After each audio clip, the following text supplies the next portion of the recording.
देश में एक बार फिर से एक मुद्दा तीन कृषि कानून का मुद्दा जो धीरे धीरे गौण हो रहा था।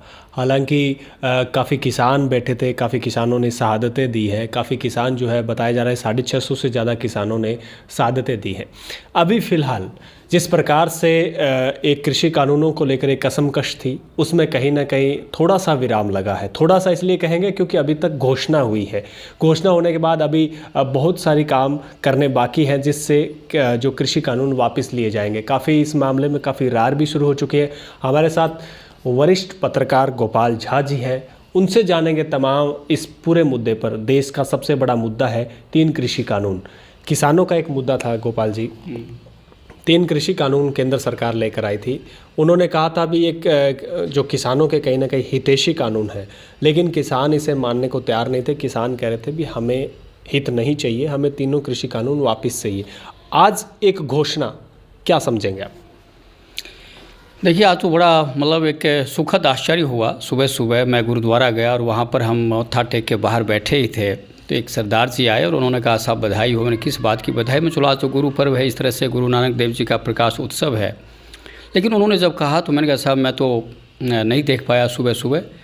तो बड़ा सुखद आश्चर्य हुआ कि प्रधानमंत्री जी को इस बात को समझने में इतने साल लग गए। यानी तकरीबन मुझे लगता है 1.25 साल 1.5 साल हो गया है इस आंदोलन के, और एक ऐतिहासिक आंदोलन रहा। प्रधानमंत्री जी का जब मैंने भाषण का अंश देखा है, पूरा भाषण मैं अब तक नहीं देख पाया, लेकिन जो सार निकल कर आया है कि उन्होंने ये कहा है कि उन्होंने माफ़ी मांगी है किसानों से और देश से माफ़ी मांगी है एक तरह से। उन्होंने कहा कि मैं कुछ किसानों को हम समझा नहीं पाए, यहाँ पर थोड़ी सी आपत्ति है। आपत्ति इसलिए है कि अगर प्रधानमंत्री ये कहते हैं कि कुछ किसानों की वजह से हमने तीनों कानून को वापस लिया है, तो मुझे लगता है ये किसी प्रधानमंत्री के लिए उचित नहीं है। कुछ लोगों की वजह से आप कानून को वापस कैसे ले सकते हैं? अगर आपको लगता है कि ये कानून बहुत ही अच्छा है और इसके दूरगामी परिणाम आएंगे किसानों के लिए, जिस तरह के दावे किए जा रहे थे, जिस सरकार के नुमाइंदों ने लगातार 1.5 साल से 1.25 साल से उस किसान आंदोलन को फ्लॉप करने के लिए पता नहीं किस तरह की भाषाओं का इस्तेमाल किया। पहले आपने कहा ये देशद्रोही हैं, जो आपका जुमला है, जो आपके खिलाफ बोलेगा वो देशद्रोह, यानी जो सरकार का विरोध करेगा, जो नरेंद्र मोदी का विरोध करेगा, वो देशद्रोही हो जाता है। मुझे लगता है ये अलोकतांत्रिक है, ये गैर जिम्मेदारानी बातें हैं सारी। खैर, उसके बाद कहा गया कि खालिस्तानी है। तो क्या आज सरकार या जो हमारे देश के जो सबसे लोकप्रिय प्रधानमंत्री हैं, जो कहा जाता है कि भारतीय जनता पार्टी के सबसे लोकप्रिय प्रधानमंत्री, उनको बताया जाता है, ठीक है, हम लोग इत्तेफाक नहीं रखते हो कितने लोकप्रिय कैसे हो सकते हैं। अटल जी भी भारतीय जनता पार्टी के थे, एक उदारवादी चेहरा जिसको पूरा विपक्ष मानता था। खैर, ये अलग बातें हैं। मुद्दा ये है कि प्रधानमंत्री को ये क्यों करना पड़ा। देखिए, यूपी में चुनाव है।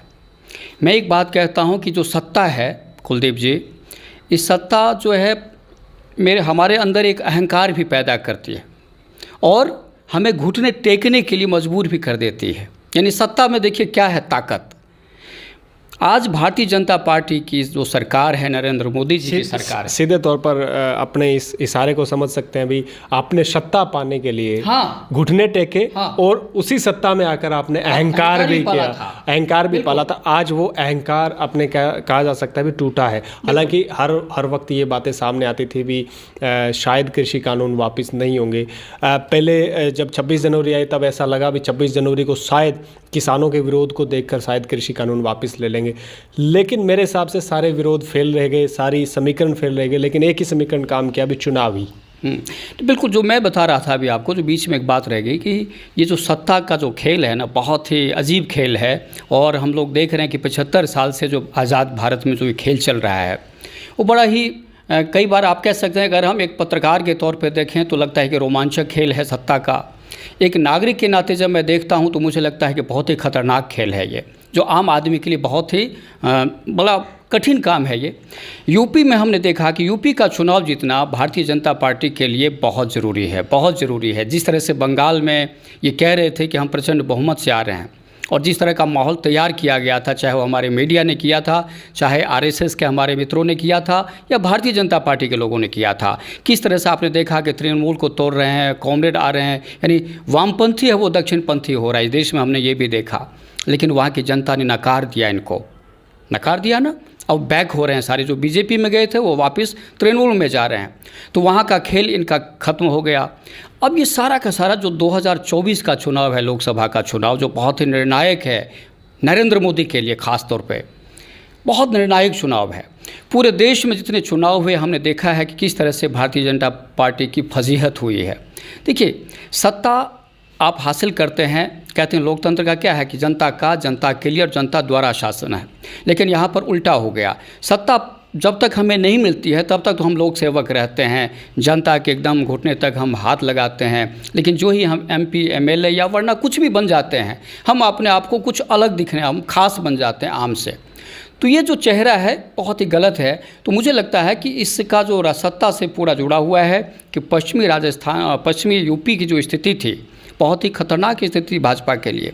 एक केंद्रीय राज्य मंत्री का बेटा खुलेआम कुचल देता है किसानों को, और मंत्री आज तक कुर्सी पर काबिज है। ये कितनी हास्यास्पद बात है। ये हिम्मत देता हूँ मैं नरेंद्र मोदी की सरकार की कि इतनी ढिठाई है आपकी सरकार में, नहीं वरना उसको रिजाइन लेना चाहिए था, उसके खिलाफ कार्रवाई करनी चाहिए, उसके बाद जो बयान आए।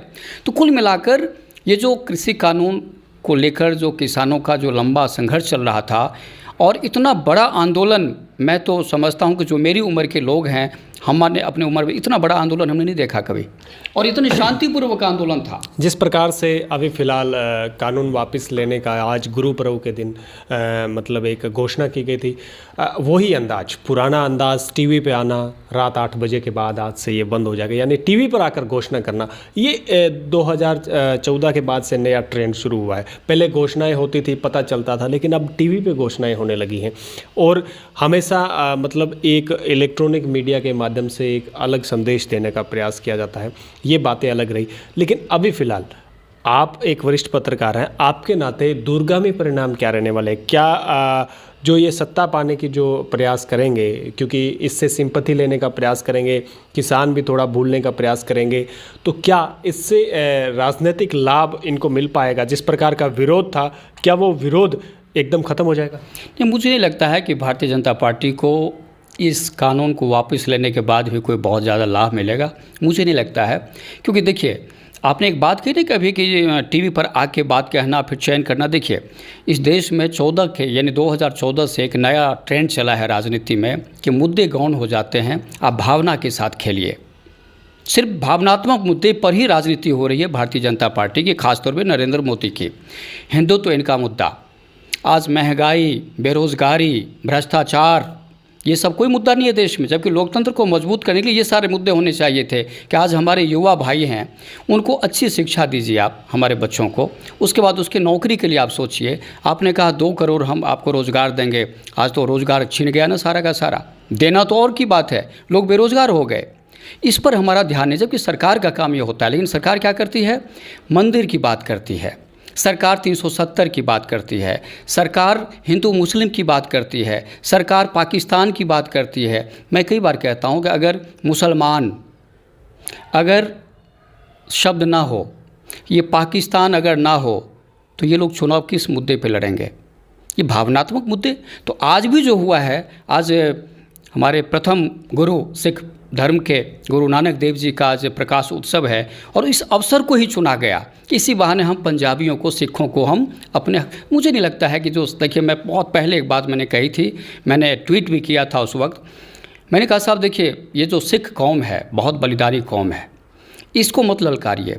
हिंदुस्तान को मजबूत करने में सिखों का जो योगदान रहा है, आज से इतिहास से लेकर आज तक की जो स्थिति है, उनके ऊपर आप शक मत कीजिए। आप उनको खालिस्तानी कह रहे हैं, आप उनको देशद्रोही कह रहे हैं। जिसने देश को बनाया है, जिसने आज़ाद भारत में एक अहम भूमिका रही है सिखों की, बलिदानी कौम है, तो उस पर आप शक कर रहे हैं, उस पर आप टारगेट कर रहे हैं। ये बहुत गलत है, और आज उन्होंने उस चीज़ को महसूस किया है।